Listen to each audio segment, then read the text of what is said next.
Hey, I'm ZSH Plays. Welcome to the ultimate Jurassic Park. In this series, we're going to use all the new tools in Jurassic World Evolution 3 to build a complete movie-accurate version of Jurassic Park, including all the future attractions they had planned and lots of dinosaurs. This is a map I prepared using various different sources, and we're going to use this to build Jurassic Park.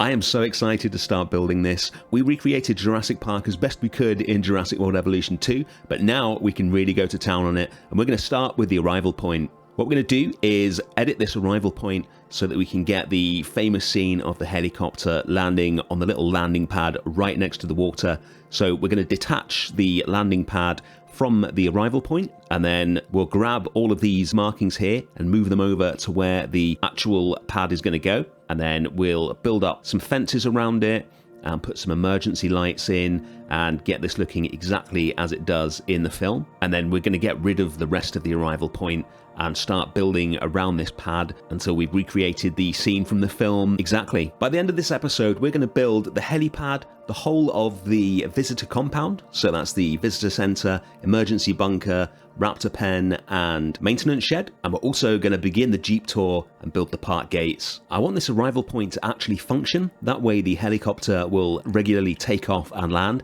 So what we're going to do is delete everything except for the helipad and the box that the arrival point needs to work, and then we'll just hide that under some foliage. And now we're going to do some terrain work and turn this into the actual helicopter landing point. So I've removed the arrival point for the moment. We've removed a load of water to get the helipad closer to the waterfall, and we'll fill the edge in with rocks, just experimenting here. I did try to just put down this helipad on its own, but if you do that, then you don't get the actual helicopter taking off. It does need to be part of the arrival point, so we'll get that sorted in a minute. We'll completely surround the helipad with various different types of rocks, and then we'll move on and get the arrival point actually working. We'll use the custom arrival point. This is the little box that the arrival point needs to function. So we're going to place this down here where we can get a path going out of it, and then later on we'll just cover that up completely. There we go, we've got our helicopter back, we've got our markings back, and now we're going to use a classic Planet Zoo trick here, bury trees into the ground so they look like just mounds of vegetation. As always in JWE, the arrival point and all the buildings need to be connected to paths, but now that we've got invisible paths, that is much less of a problem. We're going to start now building the fence with the gate in it that the Jeeps drive through once Grant, etc. get off the helicopter.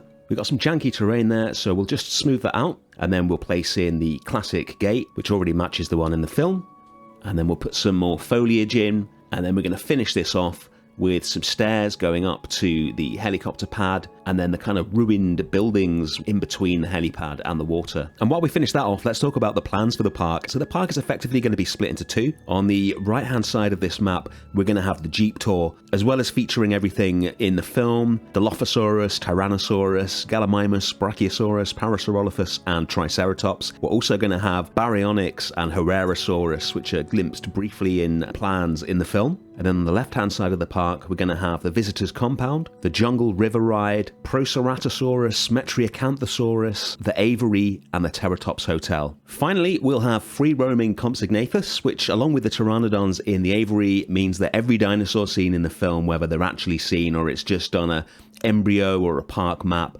will be in, with the exception of Stegosaurus, because that's not in the game. Maybe they'll come in a DLC at some point. That is the helipad done. Let's take a look at it.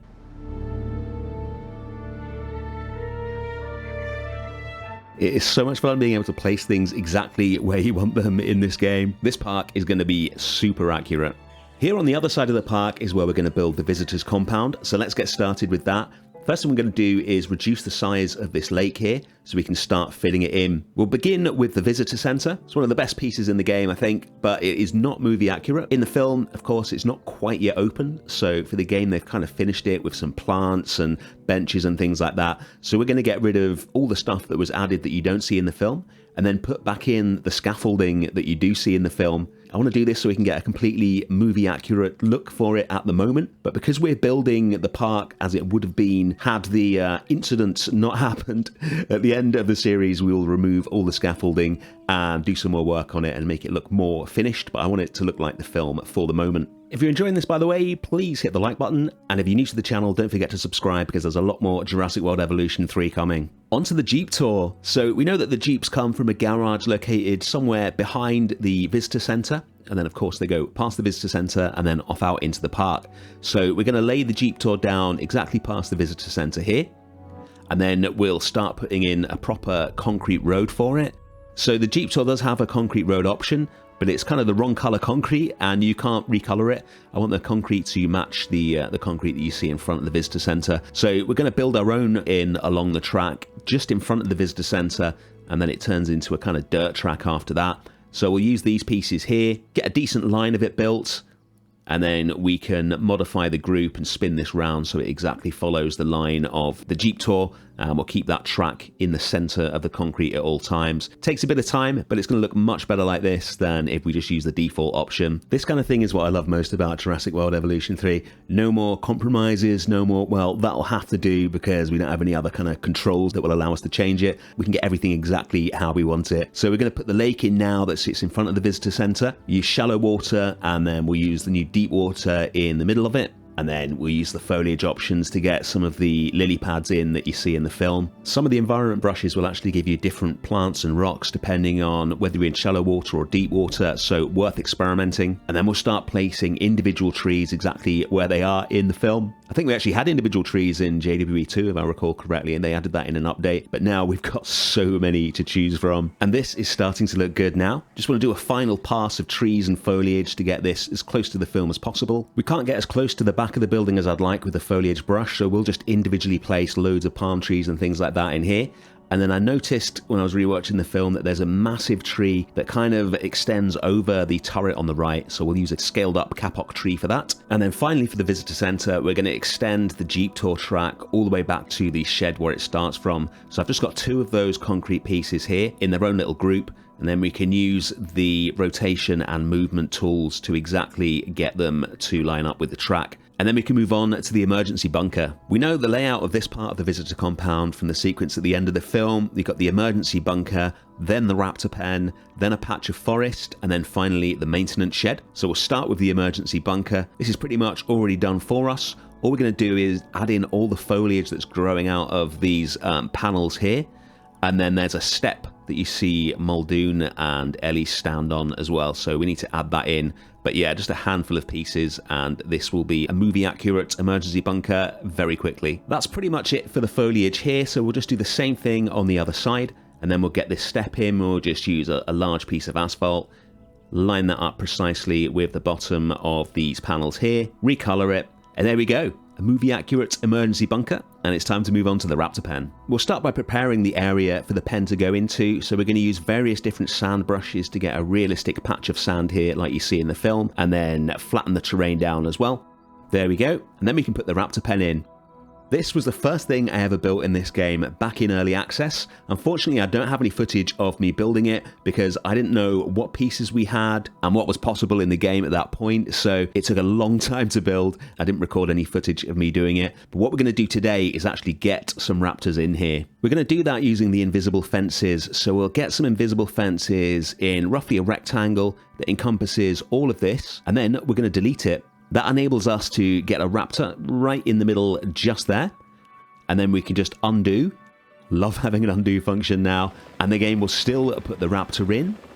And now we have an actual velociraptor in the Raptor Pen. And the plants in here actually move along with her. How cool does that look? We'll cover up those not so invisible fences in a minute. But I want to get on to the maintenance shed now. So we're going to build a clearing in the forest and use this amazing fallen coconut palm to create the logs that Ellie has to jump over as she runs through here. We'll get some low vegetation through here as well, and then we'll come back and put some raptor transport cages over the visible parts of the invisible fence. Now we'll put a forklift in as well, like you see at the start of the film, and we'll just recolor this to make it a bit more themed. I think grey and red will work nicely, and then we can move on to actually building the maintenance shed. I say building, we have the maintenance shed in the game already, but what we're going to build is the area around it and get that as close to the film as we can. So we're going to put another fallen tree in here, because she jumps over two of them on the way into the maintenance shed. And then we'll start landscaping it. So lots of foliage here, looks really overgrown in the film. So we'll do as much as we can with the foliage brush. and then we'll build the fence and the gate that keeps the area not very secure. This fence matches the one in the film pretty nicely. We're just going to recolor it to get it more accurate, and then we can copy that across here. We'll have it disappearing off into the woods on either side of the little path that goes through it, and then we're going to add a gate in. We'll use the position snap option so that the gate automatically lines up with the end of the fence there. Place it down. We'll have it open, and then we'll just sort the terrain out so everything is nice and flat. And let's take a look at it. Looking very lush, and if you listen carefully, you can actually hear the raptors. Next up, we're going to surround the whole visitor compound with a security fence as described in the film. So we'll just use one of the basic fences for this. No need to go custom. It's always going to be in the background, but it's good to be able to see it off in the distance behind some of the buildings that we've created. So we're going to run it right up behind the maintenance shed here. Get it up to the map boundary and put it in. One of the things that's always bothered me with these games, although it's less of a problem than this one, is how fences and things like that will automatically remove foliage, but at least now we can put it back in again manually if we need to. We'll just add in a couple of the Jurassic Park style lights, and that is our visitor compound done. I remember recreating this in Jurassic World Evolution 2, and it looks so much better in this game, with the scaffolding and the layout correct. Love that. Let's move on to the final thing that we're going to build in this episode, which is the park gates and the beginning of the Jeep tour. The park gates are going to go in this part of the map here where it thins. It's really annoying that the Isla Nublar 93 map still has such a small buildable area in it, but we're going to make it work. We're going to make a nice smooth gradient going up to the top here, and then we'll put the actual park gates in, get these lined up, and then we'll have a tour road wind its way up here, lots of curves, keep it interesting. This will go through the forest, probably a lot longer than it would have been in the film. It's always hard to tell the geography of the park when you're watching the film, mainly because they never actually bothered designing a park in the first place. They just built the little bits that they needed for the story. And now we're into the park proper. The Jeep Tour track will just be a dirt track. We don't need to put any concrete down. Although I did discover an issue when I was building this. I can't find a normal soil brush in the game. There's the root-riddled dirt, which, as the name suggests, is riddled with roots. Very specific kind of look. And then I found that I think it's the swamp, gives you kind of dirt, but with green patches in it. So what I did in the end was use the swamp and then use the root-riddled dirt to fill in the green bits in the swamp brush, and I ended up with a dirt texture I was happy with, but a bit of a pain to have to use two textures just to get some soil. Let me know in the comments if you found a better way to get basic soil in the game. I want the tour track to really feel like it's in the middle of the jungle, so we'll get the foliage as close as we can to the track, and then we're going to use individual plants to fill in along the sides. It's looking okay at the moment, but we can get it a lot more overgrown and jungly than that. So we'll start placing individual plants down the sides of the most important parts of the track. I'm copying almost exactly the layout of the plants that you see in this scene in the film, or the various scenes as they're going through the gates. And then we're going to use the Planet Zoo trick again and start sinking down date palms to get loads of kind of fern style foliage going down the side of the track, and these really start to sell the jungle feel. We'll use the Z key to rotate each one before it's placed down so they don't all look the same, and we'll vary the height of each one as well. Finally, we're going to sink this tree way down and use this as kind of bushes and shrubs all the way down the side of the track to really start hemming it in so you really feel like it's been cut through the jungle. It's great to see so many trees, bushes and plants brought across from Planet Zoo, along with loads of new ones and returning ones from the JWE games as well. These king ferns are really cool, and the kapok tree, one of my favourite trees in Planet Zoo. Scale this up and you've got an absolute beast of a tree. And there we go, that's looking good now. Let's get the fence in. Now we could just attach a fence directly to the gate, but like I said before, that's going to remove loads of our beautiful foliage here. So we're going to make one manually. We're going to use this wire piece, scale that up, and then start creating a fence just with this. So once we've got one in at the top and got the angle correct, we're going to measure it so we can accurately get a fence going down towards the ground. So we'll attach a couple of pieces to it so we get a distance between the wires that we're happy with, and then we can just copy this down and line it up with the extra pieces and keep doing that till we get down to the ground. And then we'll just go in and delete those extra pieces, and we end up with a beautiful fence that looks like what you see on screen. And then we can just copy this across both sides of the gates. And there we go, the gates are done. That is everything that we're building today. Let's take a look at it. Just for fun, I've exactly recreated the scenes where they enter the park in the film. Try to get each shot as accurate as possible, which was a lot of fun. It's amazing how close we can get this to the film now with all the individually placed foliage and custom fences. It's a shame we don't have Jeff Goldblum peering out of the sunroof, but nothing I can do about that. The Jeeps are in the park, and next week we're going to be building the Dilophosaurus habitat and the T-Rex paddock. Thank you so much for watching as always. Thanks especially to our channel members, and I'll see you very soon for some more Jurassic World Evolution 3. Bye.